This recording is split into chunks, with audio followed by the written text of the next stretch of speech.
Praise lord. దేవుని యొక్క ఘనమైన నామమునకు మహిమ కలుగును గాక. ఇది మత్తయి సువార్త నుంచి 15, 16, 17 అధ్యాయాలను మనం చదువుకుందాము, ప్రార్థన చేసుకుందాము. స్తోత్రం నాయన, పరిశుద్ధుడా యేసయ్య, నీ యొక్క ఘనమైన శ్రేష్టమైన నామానికి వందనములు, స్తోత్రములు చెల్లిస్తూ ఉన్నాను ప్రభా. అయ్యా, ఇది మత్తయి సువార్తను మరి తండ్రి మేము చదువుతూ ఉండగా తండ్రి మా యొక్క కన్నులను తెరవండి నాయన. అయ్యా, వాక్యము వినుచు ఉండగా చదువుతూ ఉండగా మా హృదయమును తెరవండి నాయన. అయ్యా నా తండ్రి, నా ప్రభా, మాతో మీరు మాట్లాడమని ప్రార్థన చేస్తున్నానయ్యా. అయ్యా, నీ వాక్యము నా తండ్రి అయ్యా మా మార్గములో వెలుతురునిచ్చేది నాయన, మా బాధలలో నెమ్మదినిచ్చేది నా ప్రభా. అట్టి వాక్యముతో నా తండ్రి ప్రతి ఒక్కరితో మీరు మాట్లాడమని అయ్యా, వినుచు ఉన్న ప్రతి ఒక్కరి ఎడల నీ కృప అనుగ్రహించమని, ప్రతి ఒక్కరిని దీవించి ఆశీర్వదించి అయ్యా కాపాడమని యేసు నామములో ప్రార్థిస్తూ ఉన్నాను తండ్రి. ఆమేన్, ఆమేన్. మత్తయి సువార్త 15వ అధ్యాయము. ఆ సమయమున యెరూషలేము నుండి శాస్త్రులను పరిసయ్యులను యేసునొద్దకు వచ్చి, నీ శిష్యులు చేతులు కడుగకొనకుండా భోజనము చేయుచున్నారే, వారెందు నిమిత్తము పెద్దల పారంపర్యాచారమును అతిక్రమించుచున్నారని అడిగిరి.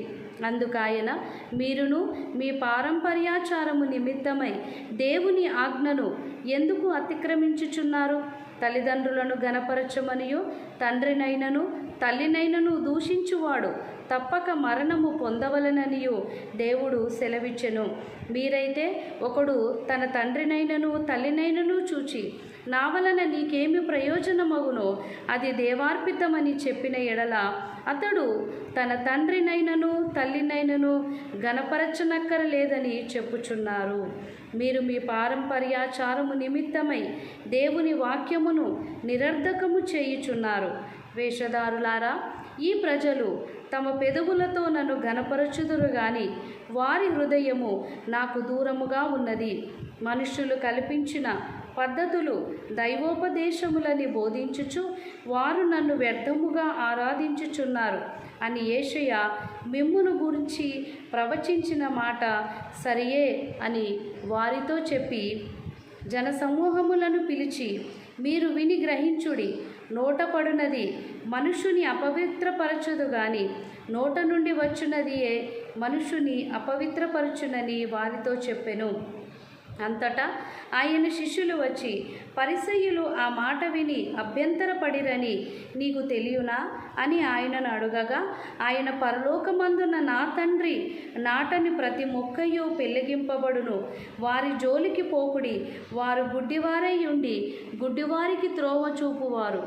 గుడ్డివాడు గుడ్డివానికి త్రోవ చూపిన ఎడల వారిద్దరూ గుంటలో పడుదురు గదా అనెను. అందుకు పేతురు, ఈ ఉపమాన భావము మాకు తెలుపుమని ఆయనను అడగగా, ఆయన, మీరును ఇంతవరకు అవివేకులై ఉన్నారా? నోటిలోనికి పోవునదంతయు కడుపులో నుండి బహిర్భూమిలో విడవబడును గాని నోట నుండి బయటికి వచ్చునది హృదయములో నుండి వచ్చును. అవే మనుష్యుని అపవిత్రపరచునని మీరు గ్రహింపరా? దురాలోచనలు, నరహత్యలు, వ్యభిచారములు, వేశ్యాగమనములు, దొంగతనములు, అబద్ధ సాక్ష్యములు, దేవదూషణలు హృదయములో నుండియే వచ్చును. ఇవే మనుషుని అపవిత్రపరచును గాని చేతులు కడుగు కొనక భోజనము చేయుట మనుషుని అపవిత్రపరచదని చెప్పెను.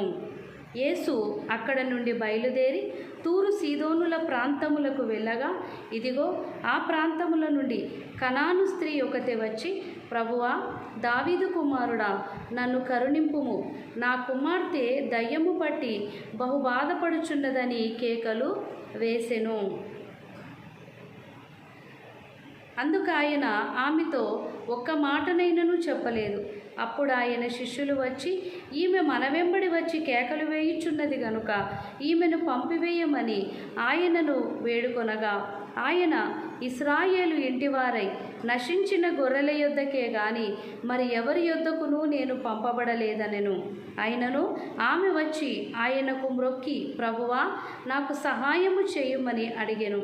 అందుకు ఆయన, పిల్లల రొట్టెలు తీసుకొని కుక్క పిల్లలకు వేయుట యుక్తము కాదని చెప్పగా, ఆమె, నిజమే ప్రభువా, కుక్కపిల్లలు కూడా తమ యజమానుల బల్ల మీద నుండి పడుముక్కలు తినును గదా అని చెప్పెను. అందుకు యేసు, అమ్మా, నీ విశ్వాసము గొప్పది, నీవు కోరినట్టే నీకు అవునుగాక అని ఆమెతో చెప్పెను. ఆ గడియలోనే ఆమె కుమార్తె స్వస్థత నొందెను. యేసు అక్కడి నుండి వెళ్ళి గలిలయ సముద్ర తీరమునకు వచ్చి కొండ ఎక్కి అక్కడ కూర్చుండగా బహు జనసమూహములు ఆయన యొద్దకు కుంటివారు, గుడ్డివారు, మూగవారు, అంగహీనులు మొదలైన అనేకులను తీసుకొని వచ్చి ఆయన పాదముల యొద్ద పడవేసిరి. ఆయన వారిని స్వస్థపరిచెను. మూగవారు మాటలాడుటయును, అంగహీనులు బాగుపడుటయును, కుంటివారు నడుచుటయును, గుడ్డివారు చూచుటయును జనసమూహము చూచి ఆశ్చర్యపడి ఇశ్రాయేలు దేవుని మహిమపరిచిరి. అంతటా యేసు తన శిష్యులను పిలిచి, ఈ జనులు నేటికి 3 దినముల నుండి నా యొద్దనున్నారు. వారికి తిననేమియూ లేదు గనుక వారి మీద కనికరపడుచున్నాను. వారు మార్గములో మూర్ఛపోదురేమో అని వారిని ఉపవాసముతో పంపివేయుటకు నాకు మనస్సు లేదని వారితో చెప్పగా, ఆయన శిష్యులు ఇంత గొప్ప జనసమూహమును తృప్తిపరచుటకు కావలసిన రొట్టెలు అరణ్య ప్రదేశములో మనకు ఎక్కడి నుండి వచ్చునని ఆయనతో అనిరి. యేసు, మీ యొద్ద ఎన్ని రొట్టెలున్నవని వారిని అడుగగా, వారు 7 రొట్టెలును కొన్ని చిన్న చేపలను ఉన్నవని చెప్పిరి. అప్పుడు ఆయన నేల మీద కూర్చుండుడని జనసమూహమునకు ఆజ్ఞాపించి ఆ 7 రొట్టెలను ఆ చేపలను పట్టుకొని కృతజ్ఞతాస్తుతులు చెల్లించి వాటిని విరిచి తన శిష్యులకిచ్చెను. శిష్యులు జనసమూహమునకు వడ్డించిరి. వారందరూ తిని తృప్తి పొందిన మీదట మిగిలిన ముక్కలు 7 గంపల నిండా ఎత్తిరి.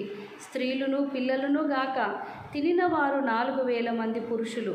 తరువాత ఆయన జనసమూహములను పంపివేసి దోణి ఎక్కి మగదాను ప్రాంతములకు వచ్చెను. 16వ అధ్యాయము. అప్పుడు పరిసయ్యులను సద్దుకయ్యులను వచ్చి ఆయనను శోధించుటకు ఆకాశము నుండి ఒక సూచక క్రియను తమకు చూపుమని ఆయనను అడగగా, ఆయన ఇట్లనెను, సాయంకాలమున మీరు ఆకాశము ఎర్రగా ఉన్నది గనుక వర్షము కురియదనియు, ఉదయమున ఆకాశము ఎర్రగాను మబ్బుగాను ఉన్నది గనుక నేడు గాలివాన వచ్చుననియు చెప్పుదురు గదా. మీరు ఆకాశము వైఖరి వివేచింపనెరుగుదురు గాని ఈ కాలముల సూచనలను వివేచింపలేరు. వ్యభిచారులైన చెడ్డతరము వారు సూచక క్రియ అడుగుచున్నారు. అయితే యోనాను గూర్చిన సూచక క్రియయే గాని మరి ఏ సూచక క్రియ అయినను వారికి అనుగ్రహింపబడదని వారితో చెప్పి వారిని విడిచి వెళ్ళిపోయెను. ఆయన శిష్యులు అద్దరికి వచ్చి రొట్టెలు తెచ్చుట మరిచిరి. అప్పుడు యేసు, చూచుకొనుడి, పరిసయ్యులు సద్దుకయ్యులు అనువారి పులిసిన పిండిని గురించి జాగ్రత్త పడుడని వారితో చెప్పెను. కాగా వారు, మనము రొట్టెలు లేనందున గదా ఈ మాట చెప్పెనని తమలో తాము ఆలోచించుకొనుచుండిరి.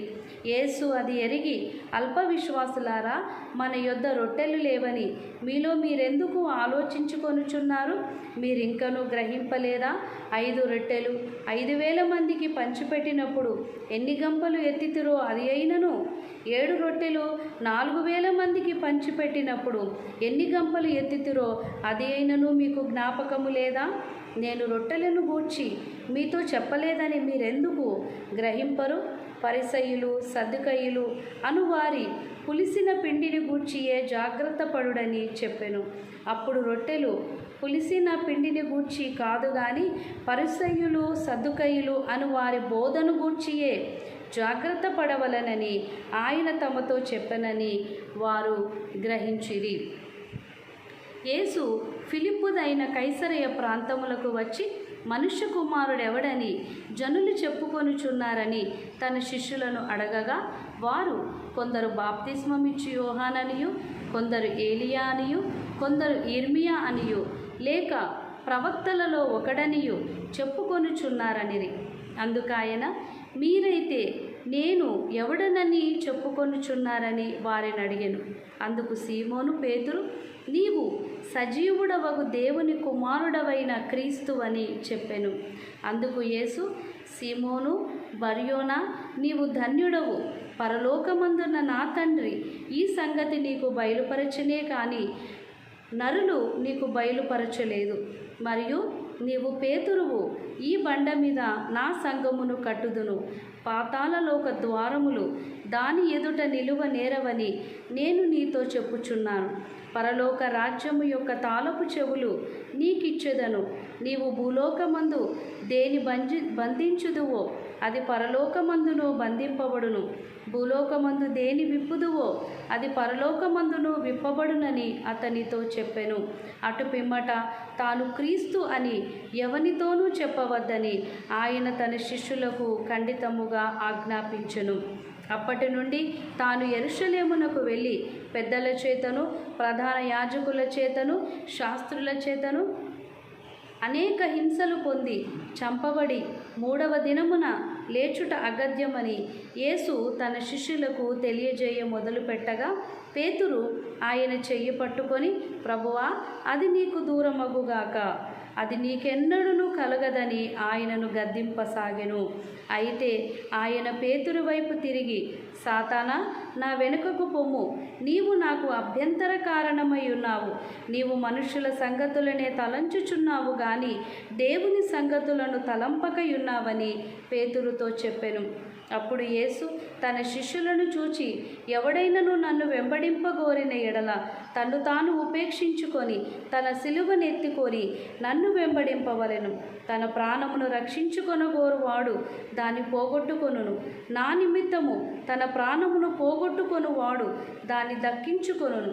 ఒక మనుష్యుడు లోకమంతయు సంపాదించుకొని తన ప్రాణమును పోగొట్టుకుంటే అతనికి ఏమి ప్రయోజనము? ఒక మనుష్యుడు తన ప్రాణమునకు ప్రతిగా ఏమి ఇయ్యగలడు?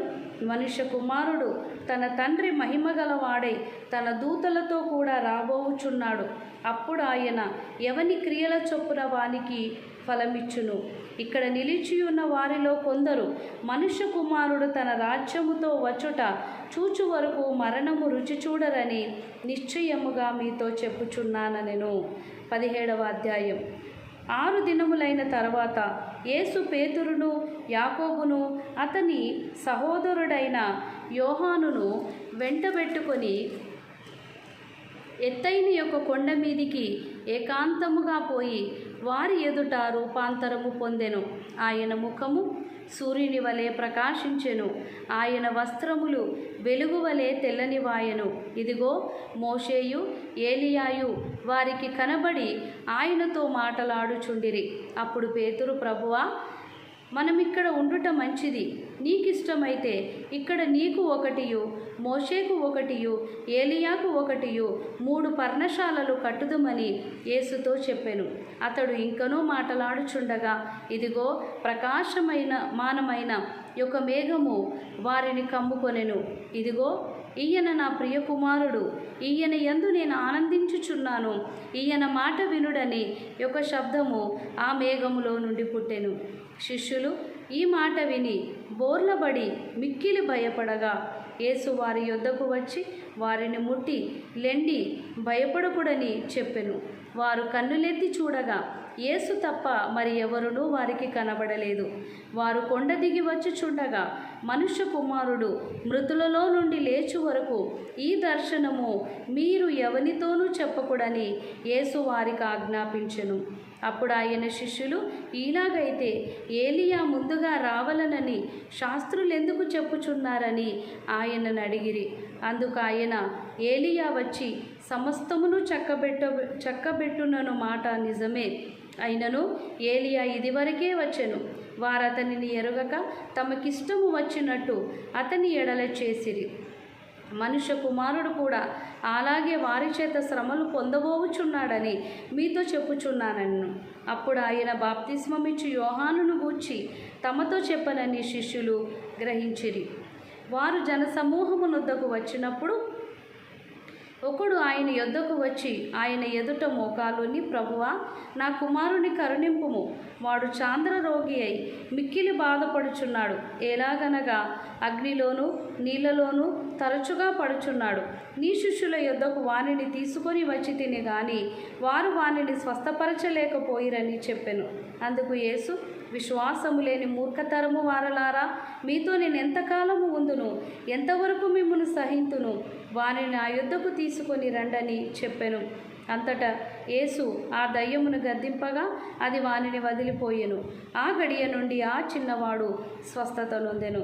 తర్వాత శిష్యులు ఏకాంతముగా యేసునొద్దకు వచ్చి, మేమెందుచేతవా దానిని వెళ్ళగొట్టలేకపోతేమని అడిగిరి. అందుకు ఆయన, మీ అల్ప విశ్వాసము చేతనే. మీకు ఆవగింజంత విశ్వాసం ఉండిన ఎడల ఈ కొండను చూచి ఇక్కడ నుండి అక్కడికి పొమ్మనగానే అది పోవును.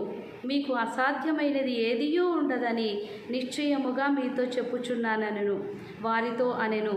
వారు గలిలయలో సంచరించుచుండగా యేసు, మనుష్య కుమారుడు మనుషుల చేతికి అప్పగింపబడబోచున్నాడు, వారు ఆయనను చంపుదురు, 3వ దినమున ఆయన లేచునని వారితో చెప్పగా వారు బహుగా దుఃఖపడిరి. వారు కపెర్నహూమునకు వచ్చినప్పుడు అరశెకెలు అను పన్ను వసూలు చేయువారు పేతురునొద్దకు వచ్చి, మీ బోధకుడు ఈ అరశెకేలు చెల్లింపడా అని అడుగగా, చెల్లించుననెను. అతడు ఇంటిలోనికి వచ్చి మాటలాడక మునిపే యేసు ఆ సంగతి ఎత్తి, సీమోనా, నీకేమి తోచుచున్నది? భూరాజులు సుంకమును పన్నును ఎవరి యొద్ద వసూలు చేయుదురు? కుమారుల యొద్దనా, అన్యుల యొద్దనా అని అడిగెను. అతడు అన్యుల యొద్దనే అని చెప్పగా యేసు, అలాగైతే కుమారుల స్వతంత్రులే, అయినను మనము వారికి అభ్యంతరము కలగజేయుకుండునట్లు నీవు సముద్రమునకు పోయి గాలము వేసి మొదట పైకి వచ్చు చేపను పట్టుకొని దాని నోరు తెరిచిన ఎడల 1 షెకెలు దొరుకును. దానిని తీసుకొని నా కొరకును నీ కొరకును వారికిమ్మని అతనితో చెప్పెను. దేవుడి యొక్క వాక్యమును దీవించునుగాక. ప్రార్థన చేసుకుందాము. స్తోత్రము నాయన, పరిశుద్ధుడా యేసయ్యా, నీకు వందనములు స్తోత్రములు చెల్లిస్తూ ఉన్నాను ప్రభువా. ఈ యొక్క 3 అధ్యాయములో నుంచి తండ్రి అనేకమైన మాటలను నీవు మాట్లాడి ఉన్నావు ప్రభువా. తండ్రి నాయన, నీకు వందనములు స్తోత్రములు తండ్రి. ప్రభా అయ్యా, విన్న ప్రతి ఒక్కరిని నా తండ్రి నాయన మీరు దీవించండి. వారి బాధలలో నెమ్మదిని దయచేయండి నాయన. వారి మార్గములో వెలుతురుని దయచేయండి నాయన. అయ్యా, నీ అగ్ని వంటి మాటలతో అయ్యా ప్రతి ఒక్క హృదయముతో నీవు మాట్లాడమని ప్రార్థన చేస్తున్నాను తండ్రి. అయ్యా నా తండ్రి, నా ప్రభువా, నీకు వందనములు స్తోత్రములు నాయన. అయ్యా, ప్రతి ఒక్కరు కూడా ఆసక్తిగా అయ్యా బైబిల్ చదువుటలో ప్రతి ఒక్కరిని మీరు నడిపించమని ప్రార్థన చేస్తున్నాను. అయ్యా నా తండ్రి, మార్గము సత్యము జీవమునై ఉన్న దేవా, నీకే వందనములు స్తోత్రములు చెల్లిస్తూ ఉన్నాను ప్రభువా. ప్రతి ఒక్క బిడ్డను దీవించి ఆశీర్వదించి నా ప్రభువా నీ కృప అనుగ్రహించమని యేసు నామములో ప్రార్థిస్తూ ఉన్నాను తండ్రి. Amen, amen. Praise the Lord. God bless you. దేవుడు మిమ్మల్ని అందరినీ కూడా దీవించి ఆశీర్వదించును గాక. ఆమెన్.